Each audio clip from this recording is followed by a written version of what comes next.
Hello, everybody, and welcome to our latest edition of Blackhawks Banter here, presented by the Hockey Writers. My name is Greg Boysen. I'm going to be our discussion leader this week, and I am joined by our lovely and talented Gail Kauchak and Brooke Lofurno this week. We are back to our 3-on-3 overtime lineup once again.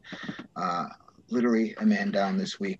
Sean couldn't join us, but we will carry on in his honor this week and do a good job. We got a ton to talk about. He's going to be missing one of the most detail-packed show we've ever done since we've been doing this now. But before we get into all of that, just give you guys a quick reminder. If you're watching on the YouTube channel, please hit subscribe. I think we're going to be, the time this airs, we'll be over 1,000 subscribers on the YouTube channel, which is awesome. If you're on Facebook, click like. Make sure you follow all of us on Twitter. You see our handles down there at the bottom of our screens. Hockey Writers is also on Instagram and Twitter. Follow everywhere. You'll be the most informed hockey fan in your social circle if you just subscribe to the Hockey Writers channel. Plenty of good stuff across the board. A lot of our teams have their own shows now, so you won't miss a thing if you hit that like or subscribe button. It's just that simple. All right. Take a deep breath. We got a lot to cover in a very short period of time. So we're going to go in chronological order of this very crazy week since we've got together last Monday. It started off Wednesday night when the Seattle Kraken picked 30 players to fill out their roster, even though I think Vegas shouldn't have been accepted. They've been good enough. They could have lost a player. That ain't right. Anywho, that's another discussion. So Ron Francis, general manager up there in Seattle, kind of threw a curveball as far as the Blackhawks went and went way off the board by selecting pending unrestricted free agent John Quenneville. A lot of us, not only here on the show, but across Blackhawks social media, thought defenseman Calvin DeHaan or Nikita Zadorov would be the pick, or possibly an Adam Gaudette.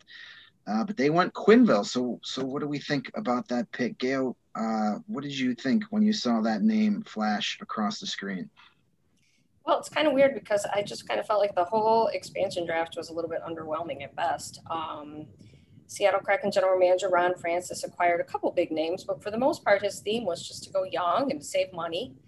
And in the flat cap salary world, I guess that would be a pretty smart move. Most teams are strapped for cap space, so he's taken that extra money. He's going to take advantage of it, I would assume, in the next weeks and months with some extra deals. So basically, they punted on the Chicago pick with John Quenneville. I wonder if he'll even make the team. He might end up in their AHL affiliate, the Palm Springs. I love that name. Or they might not even re-sign him. So either way, the Blackhawks didn't obviously lose a regular player. He was with the Rockford IceHogs for most of the season, if not all of it. He might have played a game or two, but it didn't make any decisions for him. They still have too many players. Not everybody's going to fit. So I would definitely look to see some trades and moves and some things happening in the coming days and weeks as we go here. Yeah, for sure. Brooke, what did you think about the John Quenneville? How are we going to sleep at night without John Quenneville in Chicago? I thought that was a complete nothing burger. I thought when we heard that they were going to go off the board, I thought maybe Malcolm Subban might be the pick, or maybe someone like Ryan Carpenter. But John Quenneville wasn't even on my radar. I don't think he was on any of our radars. I kind of forgot he was on our team, to be honest with you. But I don't know if maybe, like Gail said, he'll be on their AHL team, or if they're going to use him as an asset in a trade package. I don't know. I don't know. I mean, I know our our unprotected list was kind of underwhelming, but still, I don't really understand why they would pick him in a way, because he really hasn't had a lot of time in the NHL. He hasn't really proven anything. But yeah, I'm happy, I guess, for us in a way that we kind of had no harm, no foul, nothing really bad. But yeah, complete nothing burger. Just another player, I guess. Yeah, it was a bit surprising. I thought maybe for a second they thought they were getting Joel Quenneville. They thought they were pulling a fast one on us, but he's not here anymore either. Yeah, I doesn't hurt the Blackhawks roster wise because, as I mentioned, he's an unrestricted free agent as of Wednesday. So chances are he probably wasn't even going to be brought back. And who knows if Seattle even signs him? I think this was more of a case of, hey, let's see what the Blackhawks have to unprotected. They saw what was there and we're like, yeah, thanks, but no thanks. We're just going to take a guy that we can just let go to free agency and we'll move along. Thanks for playing. Where it does hurt the Blackhawks is you didn't get any kind of relief. You didn't get, if they had taken DeHaan, you would have saved a lot of salary cap right there, over $4 million. If they would have taken Zadorov, we wouldn't have got anything for him, but then we wouldn't have the headache of what do we do with Zadorov, which we're still going through now. So it does hurt in that aspect, but as far as the roster goes, Quenneville's been a nice player in Rockford for the past couple of years. When he's been on the ice, his style of play has led to a few injuries here and there. So he was not going to threaten for a spot in Chicago this season with all the players they've got now, and they already have too many. So best of luck to John. I talked to him a bunch of times down in Rockford. He's a great guy. He's always fun and exciting, and he's just loves playing hockey, and it shows when you talk to him. So I'll miss those post-game quotes, and whoever gets to cover them, be it in Seattle or at the HL level, is going to have a good time. He's always a good quote, so I'll miss him in that aspect.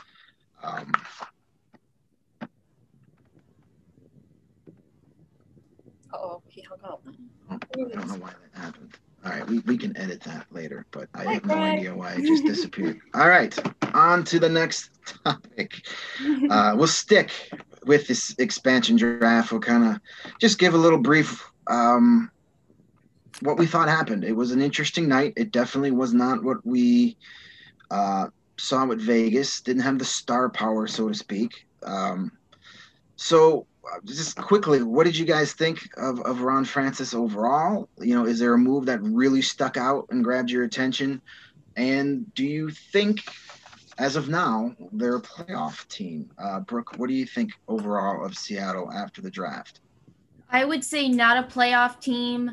I like Chris Driedger. I like him a lot. That's a good pickup for them. I like Jordan Eberle, and I love Yanni Gourde. Those are some pretty good pickups, but then it seems like everyone around them was kind of underwhelming. I know they didn't really get a lot of the star power that Vegas got because most teams learned from their mistakes, but overall, something I think is going to happen with them. They're going to start using trade packages or something because I don't think that could be their lineup. I don't see that really going anywhere. Okay, Gail, what did you think? What stuck out from that expansion draft for you? So I already mentioned that, these other teams are all in salary cap hell, and Ron Francis was smart by hoarding his salary cap space. At the end of this draft, he still had like $29 million left to spend. So it was interesting to see that he really did stay away from the long-term contracts and the big contracts. And he just went with younger, although very promising players. Okay, so I'm going to immediately contradict myself with the younger thing and say that I really liked the pickup of 37-year-old defenseman Mark Giordano from the Calgary Flames. He's been the captain of Calgary Flames and a big leader. So I don't think not that I've heard that anybody's been named captain yet, but I could see that happening. And then the other thing that kind of stood out to me was if you like hard-hitting physical style of hockey, then the Kraken is for you. They have a very imposing defense that they put together. They're going to be really tough to play against in that regard. I already mentioned Giordano, but they also signed the free agents Adam Larsson from the Oilers and Jamie Oleksiak from Dallas. Okay, so Larsson, 5th in hits and 2nd in block shots among defensemen last year. Oleksiak is 6'7", 255 pounds. And then you have players like Carson Soucy from the Minnesota Wild, Curtis McDermott from the Kings, and then they got Jeremy Lawson from the Bruins. So that is going to be one big, bad back end. But whether or not they are going to be a playoff team, it's really hard to say that right now. Like I said, I don't think that they're done putting their team together. Right now, I do not think they'd be a playoff team, but this isn't the team that they're probably going to have at the beginning of the season. So the long and the short of it is, though, is I really do think that they put together a pretty nice, solid core to get started. Yeah, I agree with that. If you look at Ron Francis's track record, he likes to build from within. You know, you look at that Carolina team, a lot of those guys that are there that have been homegrown stars were Ron Francis draft picks. So he likes to build from within. He's not going to be a guy that goes and gets a lot of big contracts, as he proved. And he's a little different than Vegas. Vegas was a completely non-traditional market. Outside of a couple of minor league teams that were gone in a couple of years, Vegas has never really had hockey. So you needed to get a really competitive team really fast there to get the local interest up and sell those tickets.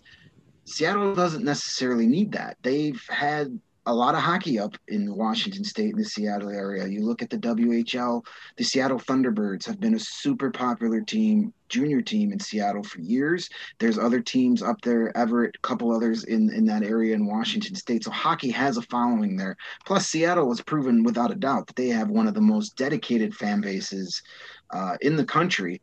You just watch a Seahawks game; they're crazy. I mean, they average 40,000 fans per game for their MLS soccer team. 40,000 on average for a soccer game in Seattle. So, plus no NBA team, winter sports. The Kraken are the only game in town, so there's less pressure, I think, to win right away. They're going to have that fan support until they can build a winner. So that, I think, was part of the strategy there. I do like how he built his core from the net out. You mentioned Dreger was a really good signing, but also getting Vanasek from the Capitals and Joey Daccord from the Senators. You got some solid goaltending. Gail, you mentioned Giordano, probably going to be the first captain along with Larson and Alexiak.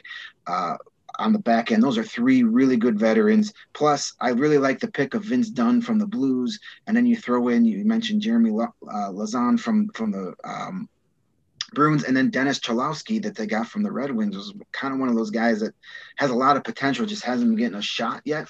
So defensively, they're going to be a really good team. And then, you know, you never know. You play good defense, you got good goaltending, you got a chance to win every night.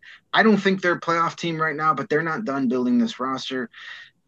And if we flash back 4 or 5 years ago, nobody thought Vegas was going to be a playoff team right after the expansion draft either. Everybody said they're going to be terrible, and that's gone pretty well for them. So, plus Seattle is in a really good division to make a surprising run. That's kind of, now that the divisions are back, the Pacific Division, they're going to play a lot against the Coyotes and the Canucks and those California teams that are on the upswing, but still not very good. So there's a lot of winnable points in that division. We'll see. I'm not picking them for a playoff spot just yet. They're still a little weak on defense, so I could definitely see them, or not defense, offense with the forward. Yeah. So for sure. But we'll see what they do. Wednesday is a whole other ball game. We'll see if they pick up some free agents, and stranger things have happened. Nobody expected William Karlsson to score 40 goals in Vegas, so maybe one of those guys, maybe John Quinville wins the Hart Trophy next year. We'll see. All right. All right, enough of the expansion, enough of Seattle. It is time for what we've all been waiting for, the discussion we knew was coming at some point. After weeks of rumors and speculations, on Friday, the Blackhawks finally pulled off a deal for Blue Jackets defenseman Seth Jones. We've been hearing about it for weeks.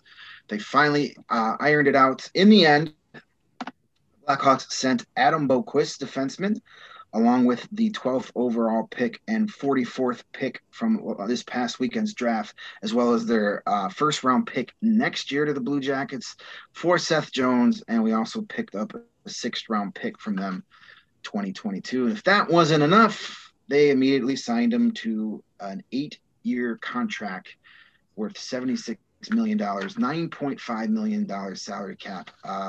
That's a lot. So what do we think, Gail? I know that jersey in the background isn't just because of a retirement announcement. So the soapbox is yours. Let us have it. Okay, let me have my tangent for a second. You see this number? You see this right here? You see this number 4? Hjalmarsson. It does not say Jones. It's Hjalmarsson. So this is one of these things that really kind of hit me. Why is he taking number 4 and taking it away from Hjalmarsson? Okay.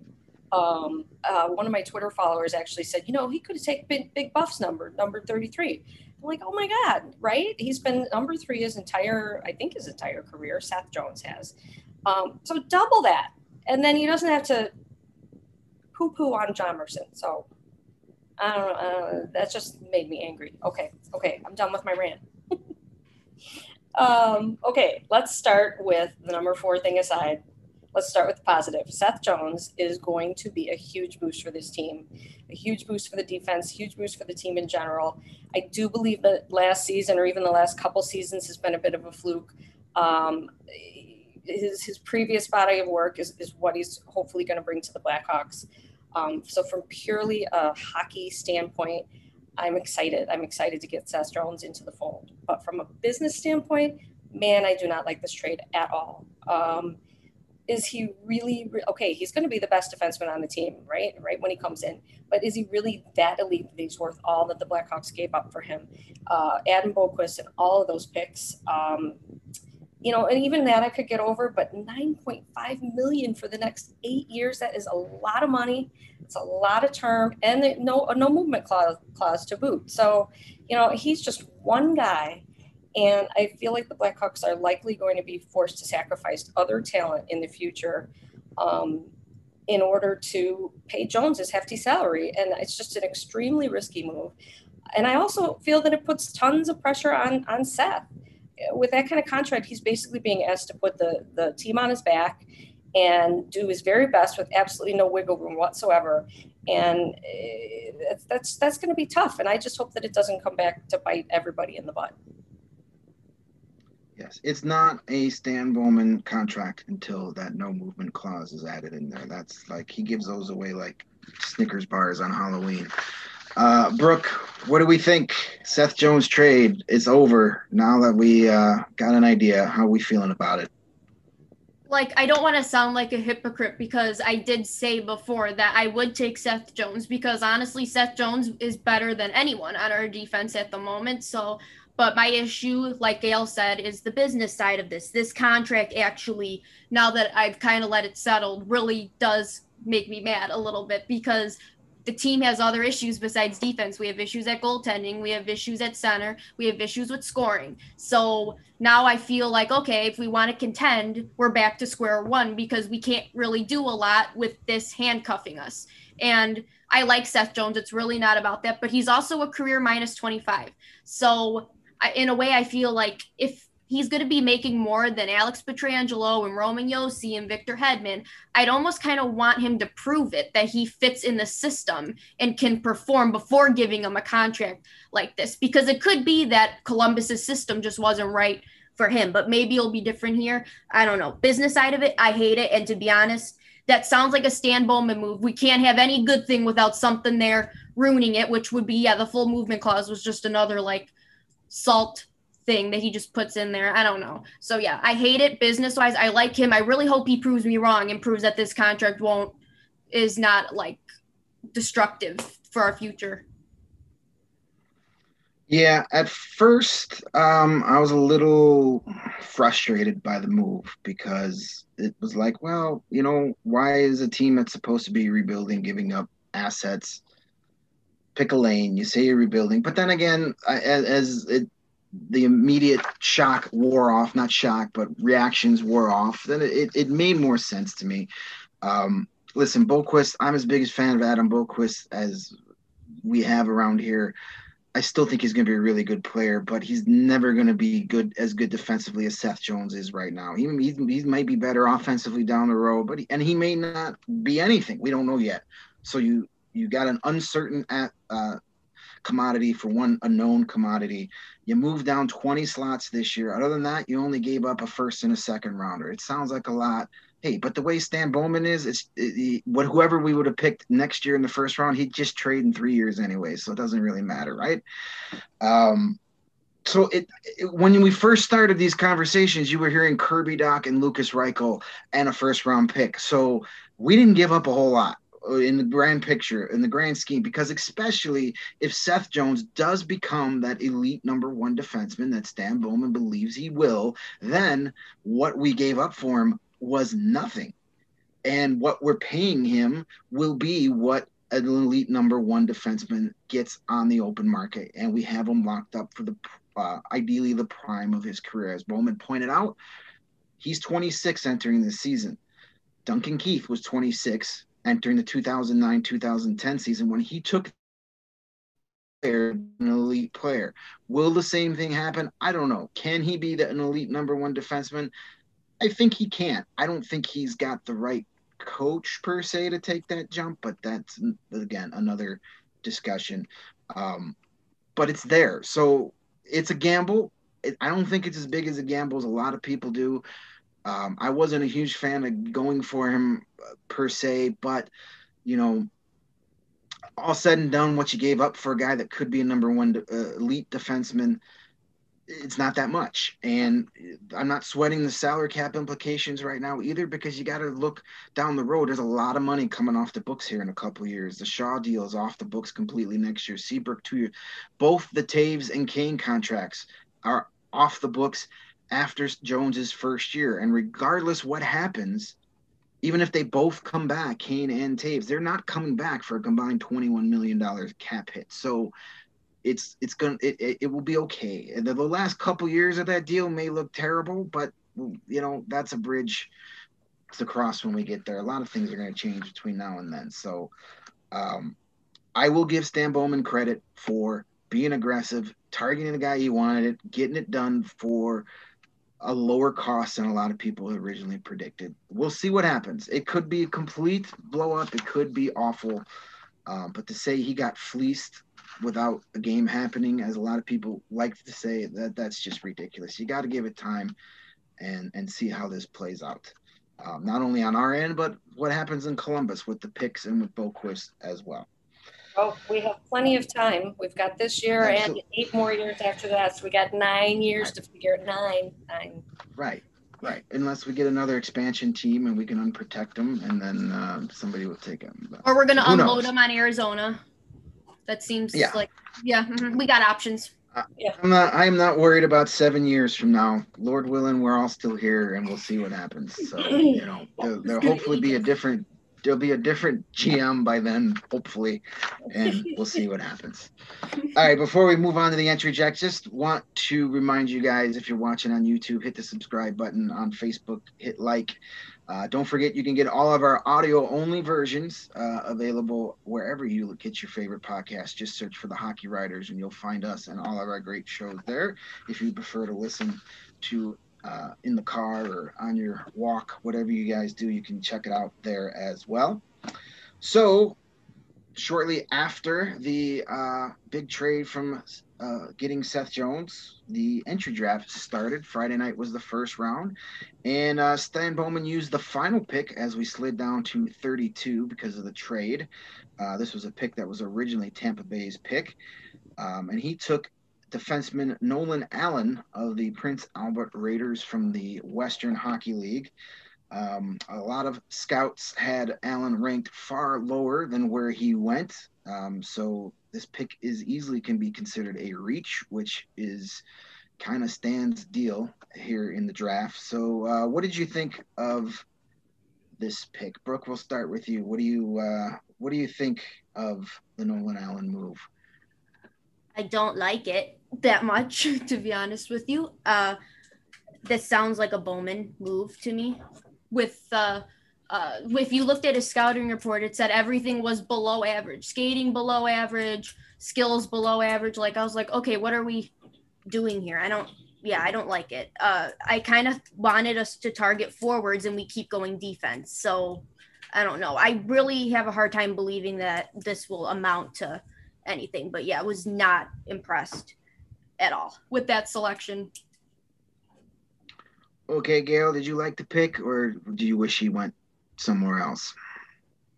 Well, perhaps he would have been available later, but this has just been such a difficult year with the scouting and the COVID restrictions and all the strange things. So obviously they really wanted Allen, so they went with it. I do like that they described him as an extremely defensive defenseman, physical, blocks shots, kills penalty, plays a lot of hard minutes. A quote from the Hawks scouting director, Mark Kelly: "He's not a flashy player, but yet he's very mobile and makes a very safe first pass. He can handle a puck, and his decision-making when he has the puck is very efficient." So, oh my gosh, he sounds just like Niklas Hjalmarsson. who was drafted in the 4th round, where we probably could have got Allen. That's my biggest problem with this pick. I don't, no offense to young Mr. Allen. I'm sure he's a swell kid and he's a good player. He's a stay-at-home defensive defenseman with some size that plays well in his own zone. Lord knows we need as many of those as we can get, but I think you could have got him a couple rounds later. You could have maybe got him, trade back in the 3rd round and get him, or maybe at that 2nd pick. I wanted him to go a couple of those forwards that were still out there. A kid, Logan Stankhoven, who went to Dallas, I believe, and then Atu Ratu out of Finland, who after last year's draft, before the craziness of this season, was some people thought he might be the number 1 pick and then struggled in the Finnish Pro League. Those are guys I would have rather had. I think you could have got more value at that pick. And even if Allen becomes an NHLer and becomes a steady 3rd pairing, stay-at-home, reliable defenseman, which is great, you don't pick those guys in the 1st round. I'm sorry. You got to go for a little more bang for your buck instead of being safe and getting maybe a longer NHL player, but you got to you got to shoot for the moon in the 1st round. I think he played a little too safe for my guess, but time will tell. Speaking of time will tell, we had 8 picks overall in the entire draft class over this very long weekend. I can't wait for the draft to be back in person because this virtual draft is for the birds. That 7-8 hours on Saturday was just too much. In addition to Allen, there were also 3 other defensemen picked. Tage Harding was picked in the 3rd round. He's 6'7", born in Scotland, so that's an interesting pick right there. Ethan DeMastro was in the 4th round, and Connor Kelly was one of the 2 7th-round picks. He also added 4 forwards. Colton Dock, Kirby's younger brother, in the 2nd round. Victor Cranbour, that's how you say it. I looked it up. It's not spelled that way, but that's how you say it. I have some Swedish-speaking followers that would have murdered me online if I didn't get that right. So Cranbour is how you pronounce that name. Ilya Safonov was a 6th-round pick out of Russia, and their last pick was Jalen Loipin. I hope I'm pronouncing that one right. Small forward out of the WHL. So what are your overall thoughts of this draft class? 8 new prospects added to the pool. Gail, what do you think? Okay, so did we get the best player available? Best player available, yeah. Do I have to talk about anybody except for Colton? No, I figured that was the direction this was going. So I will, but of course I have to touch on Colton here. I was in the middle of fuming about the number 4 situation when this pick came through, so it gave me something to be happy about again. And speaking of happy, you could tell from all the footage that Colton and Kirby are absolutely ecstatic to be on the same team together. It's pretty cool to see. And Colton's only 18, so it might take him a little bit longer than it did for Doc to make it to the big show. But if and when he is ready, I would definitely consider playing those 2 together. So I just want to give a quick quote from Colton on playing with Kirby. It's kind of hard to say. If we get a chance to play together, it'd be a perfect fit. He likes to move the puck, and he's a very skilled forward. He's talking about Kirby there. And I like to get in areas where I can receive and shoot the puck. So we would complement each other really well. So it'd be exciting when and if we do get to see that. And unlike Nolan Allen, I do think that Colton was pretty much picked where he was expected to go. So he was a good solid pickup regardless of the fact that he's Kirby's brother. But yet they also have that I think that they will bring out the best in each other. And so it was kind of a 2-edged positive thing going on there. The only other thing I would really say about the other picks is, the whole going big here, going with big bodies, although it does seem like they're all lacking with speed and skating ability, which kind of goes hand in hand. You mentioned 6'7" for Tage Harding, even the Master 6'4", and then even the center, the Ilya Safonov, 6'4".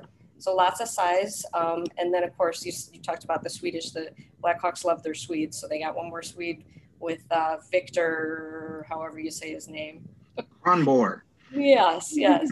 So, all in all, not the greatest draft in the world. But, they're focusing on giving the teams to Seth Jones these days. So, right, Brooke, thumbs up, thumbs down. What do you think of this draft class, or we just have to wait and see? My thoughts are on to the European League we go, because I don't think this is it at all. We seem to do better with overseas prospects. So I don't know. So here's the thing. I looked at it, and like Gail said, yeah, they did go for size, but we already have an issue with people who can't really skate or move. So I feel like we just added to that, which is kind of funny in a weird way. But yeah, it seemed like most of the picks, like their scouting reports again, were kind of like Allen. Again, everything was like either below average or average. And I don't know if it was Elliot Friedman or someone else that said I forgot. I was trying to pull it up, but it basically said I would be surprised if any of these draft picks turn out to be anything. And this is where it gets frustrating with this organization, is because you need to make your mark in the draft. We're already struggling in the prospect pool, and this is not working. And so I feel like this is another thing that's going to come back and bite us in the butt. It seems like the one person to be excited about is probably Colton Dock. And like Gail said, he won't be here for a few more years. But yeah, was not impressed at all. I feel like that was a big miss. But like I said, I really hope everyone proves me wrong, because I really don't like feeling so pessimistic about this draft class.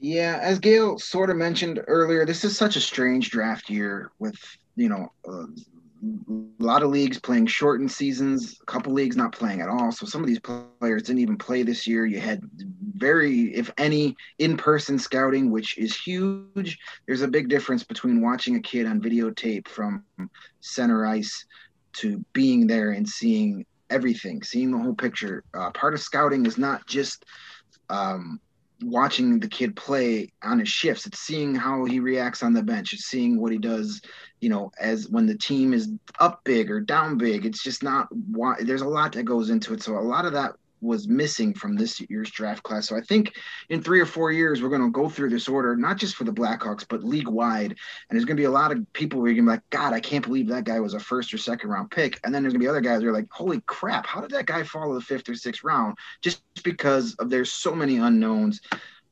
So yeah, this draft class isn't exactly anything to get excited about, but it's not necessarily something to write off. I mean, I saw the thing about they're not going to get anybody out of it. It's great that you can make that, you can proclaim that without a single game of professional hockey played by a bunch of 18-year-old kids. But, I'm not ready to say that, though. I don't see any superstars. The Doc pick was the obvious, nice, fun PR pick, because Lord knows this team needs as much good stories out there as they can get. So that's fun. Yay, brothers. We'll see if it works out. I like Colton Dock. He's got size. I have no idea why that happens. Dean, you're going to have a lot of editing to do. Thank God we're not live. I talk with my hands too much. It's the Italian in me coming out. Anywho, Colton Dock, he's going to be he might be a good player. He's got size. He's got a good shot. He had a huge jump up offensively in a shortened WHL season. It'll be interesting to see what he does this year, as hopefully they play a full schedule again. I do like the 2 4th-round picks, and that's the defenseman Ethan Del Mastro, who only got to play at the under-18 World Championships for Canada since the OHL didn't play. I think he's a guy that had the OHL had a full season, he probably would have been taken a lot higher. So I think he could be a potential diamond in the rough. And then my guy, Victor Kronborg, I like him. I mean, I don't know a lot about him. I'd never heard of him until the Blackhawks drafted him, but I did a little research, watched a little bit on him. He's got a lot of what the Blackhawks need. He's got a high energy, high motor. He loves to play physical defense. He likes to put people on their rears.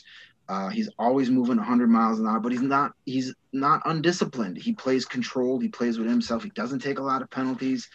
And he's 5'10", which isn't the biggest guy, but at 18, he's already 205 pounds at 5'10". So he's a little bowling ball out there. He's hard to play against, and the Blackhawks need more guys like that. I'm not saying he's going to be an NHLer, but if he is, I think he'll be a fan favorite just by the way he plays the game. So those are 2 guys I would watch going forward. See, again, European. All right. So yeah, I have confidence in that just because of the European side. Our scouts are pretty good over there. Can't go wrong with the Swedish. Exactly. Well, as we No, this time of year, especially this week, the things can change at the drop of a hat. And we're going to talk about something that just broke right before we hit the record button here. As we're recording on Monday, the show drops Tuesday morning. So right before we got together, the qualifying offer deadline came and passed. And the Hawks have a bunch of restricted free agents, so we can talk about that real quickly. Here's how it went down. Pius Suter, in a bit of a surprise, did not get a qualifying offer. Neither did David Kampf. Adam Cadet also did not. And Josh Dickinson didn't get a qualifying offer, but Gaudette didn't get one because he signed a one-year contract just under $1 million. Nikita Zadorov, Alex Nylander, and Brendan Hagel, a favorite of ours here on the show, all got their qualifying offers, so they'll avoid arbitration. Just a quick reminder, just because a guy didn't get a qualifying offer doesn't mean he's not going to. The Blackhawks still have until Wednesday to sign all of these guys. According to Scott Powers of The Athletic, he says David Kampf and the Hawks are still talking.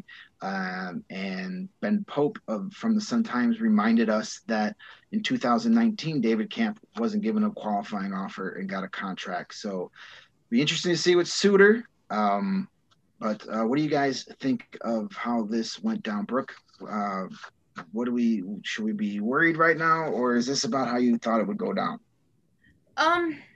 To be honest, like when it comes to Zadorov, I'm still thinking maybe they're like going to do a sign and trade or something like that. I still have to think there's something there. So that kind of doesn't surprise me. I kind of felt the way about the expansion draft too, like they were protecting them to move them. So kind of not surprised about that. Not surprised about Hagel. I was a little surprised about Kampf only because the Blackhawks are so high on him. So I was a little surprised about that. Gaudette, I mean, he just signed. So, but he signed a pretty cheap deal. So that's kind of doesn't really hurt us that much. So, which is fine.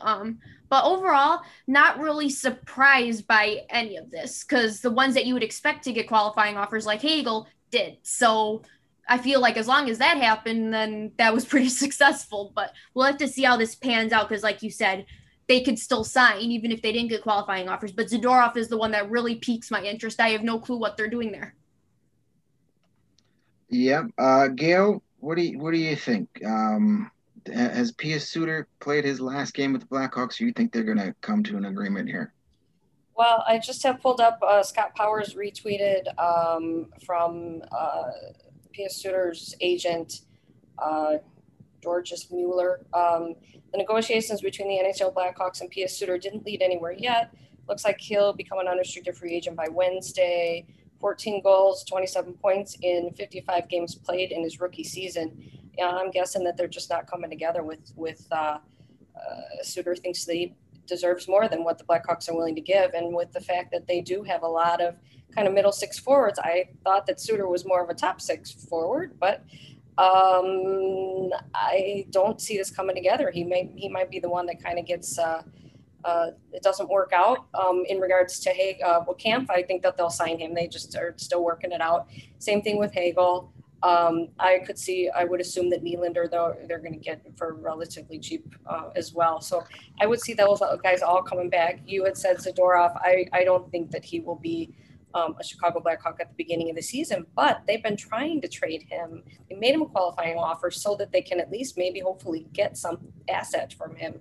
They've been trying to trade him from the get-go and haven't been able to. They've been having some trouble. So it will be interesting to see where that goes. And I'm happy that Gaudette got signed on. I think that he's pretty low risk and has a lot of upside. So I'm happy with that as well. Yeah, the Suter thing is a little surprising that he didn't get an offer right away. But again, his agent, he's not the first agent to start negotiating in public. So, that's a move his agent's going to make. I think it's 50-50. They still get something done. I think they want him here. The Blackhawks probably didn't give him a qualifying offer because then he'd go to arbitration. And based on those numbers, probably would have gotten awarded more than they want to give him. And that could also be the reason why maybe David Kampf didn't take a qualifying offer, because if they go to arbitration, he'll probably get less than what he wants. So there's all these ways to finagle a little more, a little less money, depending on what side you're on. So we'll see how this plays out by Wednesday. The Zadorov thing, I think they're qualifying him because they are going to trade him and they don't want to give him up for nothing. They've had a lot of talks about him. They tried to trade him at the deadline. They tried and trade him before the expansion draft. Now that the expansion draft is over, maybe they could circle back to some of those teams they were talking to that just wanted to wait and see. So I think the biggest reason they give him a qualifying offer is so they can get something for those rights as opposed to just letting him walk for nothing. We'll see what happens there.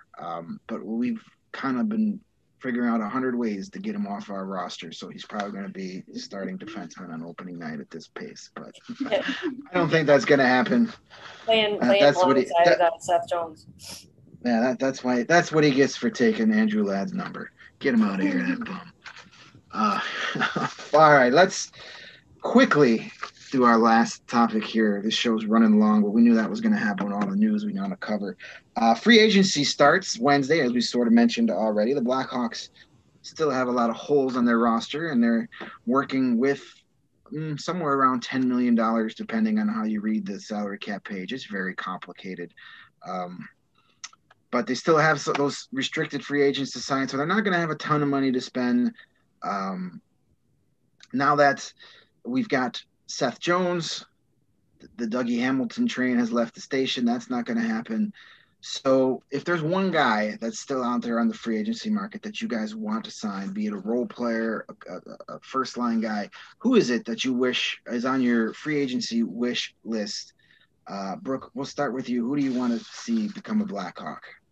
I said Kyle Palmieri, and that's a pipe dream for sure, because when you look at this roster, it just seems like we have a roster full of third and fourth liners and not enough top impact players. So I would want a player like him. Like I said, I know that's a pipe dream because we did just spend a lot of money on Seth Jones, so I don't see that happening, but it's tough because there really isn't much to do, but somehow they need to get high-end talent. I don't care if it's through trade or free agency, but that is someone who would I pick. He's someone who can score and is consistent, which is what we need too. Yeah, I would love a Palmieri on the Blackhawks. I'm a big fan of his. Ever since his days with the Ducks, he plays. He's hard to play against, and can produce. And as I've said 100 times before, the Hawks need to be harder to play against. But I don't think he's in the Blackhawks price range right now, and it's not 2013, 14. Guys aren't taking a discount to come to Chicago anymore. So you're right on the pipe dream, but I would have zero issue with that. Gail, who's your free agent guy? Who do you want to see here?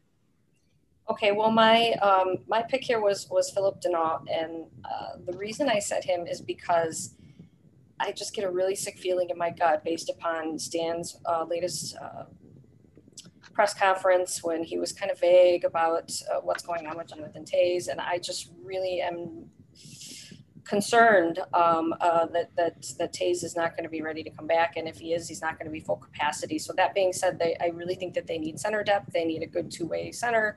Philip Denault fits that bill. That being said, I know that he's probably out of the Blackhawks price range as well. I just was bitching earlier about Seth Jones and his huge contract in terms. So I guess I'm being a little bit hypocritical here when I say Denault. But again, they would definitely have to dip into the long-term money and who knows how they want to do that and how that's going to happen. It would be really nice to see him. I don't see it happening. And I'm just real quick before I give the floor to Greg, going to throw in that I almost went with a goaltender here. I almost went with like Frederick Anderson. Again, he makes $5 million. He makes some decent money too, but I think that he's on his way out with the Toronto Maple Leafs. I was going to kind of ask Sean about it because Sean knows a lot about the Maple Leafs. But I do think that maybe a goaltender would be a way to go as well. And I know that Sean picked a goaltender and so did you, Greg. So that's definitely a good possibility where you could get a good free agent and get them to fit in because they're not going to hopefully cost as much money. And it would be a good asset for the team. Yeah, Denault is a guy I'd love to see here. He's exactly what the Blackhawks need, regardless if Toews is playing or not. They need more guys like that. And that's true. You know, Again, I think he's out of the price range now. I mean, we keep mentioning the Seth Jones, but that $9.5 million doesn't kick in until after this season. But you got to think down the road. But yeah, probably won't fit into the picture. But he's the exact type of player they need. You mentioned goaltending. Sean in the preview post picked Curtis McElhinney, the veteran backup goaltender. I also went with a goaltender. I'd like to see the Blackhawks get Yaroslav Halak. He's kind of fits the bill. You mentioned Frederik Andersen. No, I don't want him because I don't think he wants to be a starter. He's not going to come here to be a 1B or a backup goaltender. Hawks need a veteran backup, and Anderson can get starter money and starter playing time elsewhere. Don't be surprised if he winds up like with a Carolina, somewhere like that. But a guy like Halak, yeah, he's going to be 37 years old when the season starts, but he's proven the last 2 years he's still really good.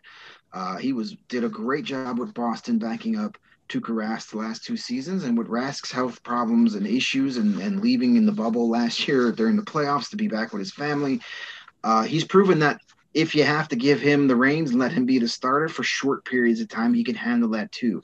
He only made his last contract was only for $2.3 million per year, so he's probably going to be less than that this year. So it's not going to be a major salary cap at that age. You could probably get him for 1 season.